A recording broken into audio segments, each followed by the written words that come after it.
Hello everyone, welcome back to my channel The Branded Learning. Hi, I am Bhumek, and in this video, this is the part 3 of our French Revolution series. And in this part, we are going to discuss a major topic which gave a rise to the French Revolution, which is substantious crisis. तो चलिए इस topic पर discussion शुरू करते हैं। तो सबसे पहले हम लोग क्या करेंगे, इस वर्ड को ब्रेक करेंगे और इसका मीनिंग समझेंगे, और उसी के साथ साथ हम लोग ये भी देखेंगे कि इस वजह से क्या क्या चीजें हुई थी फ्रांस के अंदर। तो चलिए शुरू करते हैं। इससे पहले मैं आपको एक रिकमेंडेशन दूंगा कि मेरा पिछले video reason for empty treasury, यानी फ्रांस के जो लोग थे उनकी जो ट्रेजरी थी किंग की, बेसिकली वो ट्रेजरी खाली क्यों थी, किन रीजन की वजह से थी, तो आप जाके सबसे पहले वो वीडियो एक बार चेक करिए। So let us begin our video. So the main topic for today is subsistence crisis. Let us break the word substantious and then crisis. These two words, if we break and take the meaning, substantious which basic needs and crisis means lack या किसी भी चीज की कमी, तो needs की कमी होना substantious crisis। और इसी की जो सब हेडिंग है वो है the struggle to survive, यानी कि एक ऐसी जर्नी, एक ऐसा स्ट्रगल हुआ सर्वाइवल के लिए फ्रांस के लोगों के लिए। तो बेसिकली हम लोग अगर देखें तो यहाँ सब्सटेंशियस क्राइसिस का मतलब ये निकल के आता है कि हमारी जो बेसिक नीड्स हैं वो खतरे में पड़ जाना।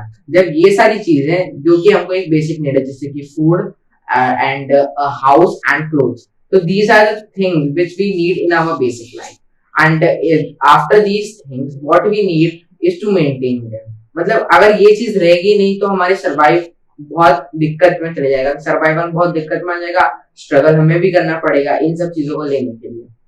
यहाँ पर फ्रांस के लोगों के पास ऐसी क्या सिचुएशन हुई जिसकी वजह से उन्हें ये सारी चीजें करनी पड़ी।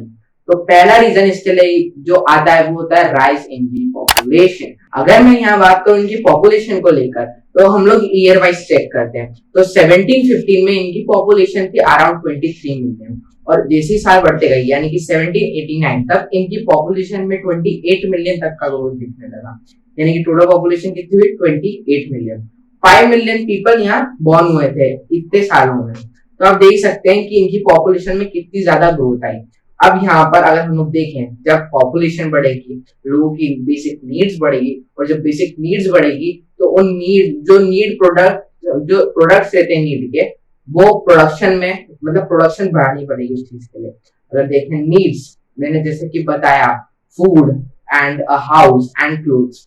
अगर मैं एग्जांपल से बात करूं तो if we talk about this watch, okay, like there are 50 watches and around 100 peoples are there, तो कैसा होगा, सब लोग सर्वाइवल के लिए स्ट्रगल करना चालू हो जाएंगे। अगर ये एक बेसिक नीड होती, तो अगर इस वॉच की जो डिमांड है वो बड़ी होती है ना, और प्रोडक्शन कम होती, तो क्या होता, क्रैश हो जाता। यानी कि यहाँ पर जब प्रोडक्शन बड़ी होती है और पॉपुलेशन की नीड भी बड़ी होती है, तब मेंटेन बैलेंस बना रहेगा इसमें, जो प्रोडक्शन है उसके अंदर और जो पॉपुलेशन है उसके अंदर। और जब पॉपुलेशन बढ़ जाएगी, प्रोडक्शन कमी रहेगी, तो उससे तो क्रैश ही होना है, यानी कि स्ट्रगल हो जाएगा वहां सर्वाइवल के लिए हमारे। तो इस अगर वॉच एग्जाम्पल से देखें, अगर एक बेसिक नीड होती या एक सर्वाइवल की नीड होती, और सिर्फ अगर देखें तो 100 लोग हैं, 100 पीपल हैं और 50 वॉचेस हैं, तो अब से 50 लोगों के पास उनकी सर्वाइवल के लिए कुछ चीजें होंगी, पर जो बाकी के 50 लोग हैं उनके पास तो कुछ भी नहीं रहेगा। तो इसी वजह से यहाँ पर कुछ ऐसा ही हुआ। अगर फूड ग्रेन्स की देखें तो फूड ग्रेन की डिमांड यहाँ पर, और जितने भी लोग थे वो इससे भी ज्यादा हुई थे। फूड ग्रेन्स की डिमांड इतनी ज्यादा बढ़ गई कि धीरे धीरे प्रोडक्शन ही कम हो गया। बहुत ज्यादा डिमांड हुई, बहुत ज्यादा ही लोग थे, पर प्रोडक्शन ही कम था, जिसकी वजह से जो फ्रांस के लोग थे उन्हें अपने स्ट्रगल के लिए सर्वाइव करना पड़ेगा। और अगर हम लोग इस क्वेश्चन पे आए कि फूड ग्रेन की कमी क्यों पड़ने लग गई, जब अच्छे से फार्मिंग हो रही थी, सारी चीजें हो रही थी, तो भी फूड ग्रेन की कमी क्यों? फूड ग्रेन की कमी सिर्फ इस वजह से हुई कि नेचुरल डिजास्टर जैसे कि हेल या ड्रॉट, इन सब चीजों की वजह से। ये दो मेन फैक्टर थे जिन्होंने कंट्रीब्यूट करा कि फ्रांस की जो फार्मिंग थी या जो फूड ग्रेन्स का प्रोडक्शन था उससे कम करने के लिए। अगर हम लोग आगे बढ़े तो हम लोग अब ये देखेंगे कि इसका सबसे ज्यादा इम्पैक्ट किस पे आया। जैसे कि हमने 3 स्टेट्स पढ़े थे, और उन 3 स्टेट्स के अंदर सबसे सर्वाइवल के लिए जो स्ट्रगल कर रहा था वो था थर्ड स्टेट। सबसे ज्यादा परेशान भी थर्ड स्टेट था, और यहाँ पर बेसिकली इम्पैक्ट किस पे आया, थर्ड स्टेट पे। अब राजा भी अगर प्रोडक्शन ज्यादा होगा तो सबसे पहले तो राजा की फैमिली, राजा अपना फैमिली का और अपनी सिबलिंग्स का पेट भरेगा, उसके बाद जितना भी जाएगा वो क्लेरेजी यानी कि चर्च वालों के पास जाएगा, और फिर जो बचा कुछ रहेगा वो थर्ड स्टेट्स के पास। अब खुद ही आप देख सकते हैं कि ये कितनी मुश्किल चीज है, यानी कि ऐसा समय आ गया था थर्ड स्टेट लोगों के पास कि वो कुछ भी कर ही नहीं सकते, ना वो आवाज उठा सकते हैं, ना उनके पास इतने कुछ ज्यादा राइट्स है, ना इतनी कुछ पावर्स है कि वो किसी भी किंग को ओवरथ्रो कर दें, इम्पीच कर दें, कुछ भी नहीं हो सकता था बस सहन करने के अलावा। तो अब इन चीजों की वजह से ये एक बहुत बड़ा रीजन था जो कि फ्रेंच रेवोल्यूशन को एग्जीक्यूट कराया, जो कि है subsistence crisis, the struggle to survive. एक और पॉइंट उठ के आएगा, मतलब इसका सिर्फ एक बेसिक बात जो निकलकर बाहर आती है पूरे सब्सटेंशियस क्राइसिस से, कि जब आपकी डिमांड हाई है और आपकी प्रोडक्शन लो है तो इसी की वजह से क्रैश हो जाएगा, जिसकी वजह से सबसे ज्यादा इम्पैक्ट लोगों पर ही पड़ेगा। तो होप ये वीडियो आपको अच्छे से समझ में आ गया हो, और अगर आपने इसका पिछला वीडियो नहीं देखा है जो कि है the empty treasury, the reasons for the empty treasury of Louis 16, तो आप उस वीडियो को जरूर देखें, क्योंकि वो वीडियो इससे बहुत इंटरकनेक्टेड है।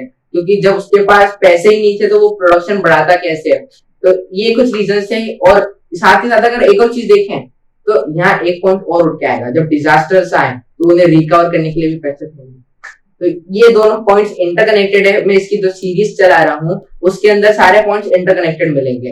अब जो अगला वीडियो रहेगा या स्टडी ब्लॉक का 5th पार्ट रहेगा, और साथ में ही जो फ्रेंच रेवोल्यूशन का नेक्स्ट पार्ट आने वाला है उसके अंदर हम लोग डिस्कस करेंगे the growing of middle class, यानी कि जो मिडिल क्लास है उसकी जो ग्रोथ हुई थी, उसकी जो फ्रस्ट्रेशन निकला था, जो कि जो थर्ड स्टेट था, क्या राइज हुआ, क्या डिमांड्स करी उन लोगों ने, सारी चीजें हम अपने नेक्स्ट वीडियो में डिस्कस करेंगे। और अगर इससे रिगार्डिंग कुछ डाउट है so let me know in the comment section. So thank you all, thanks for watching, bye।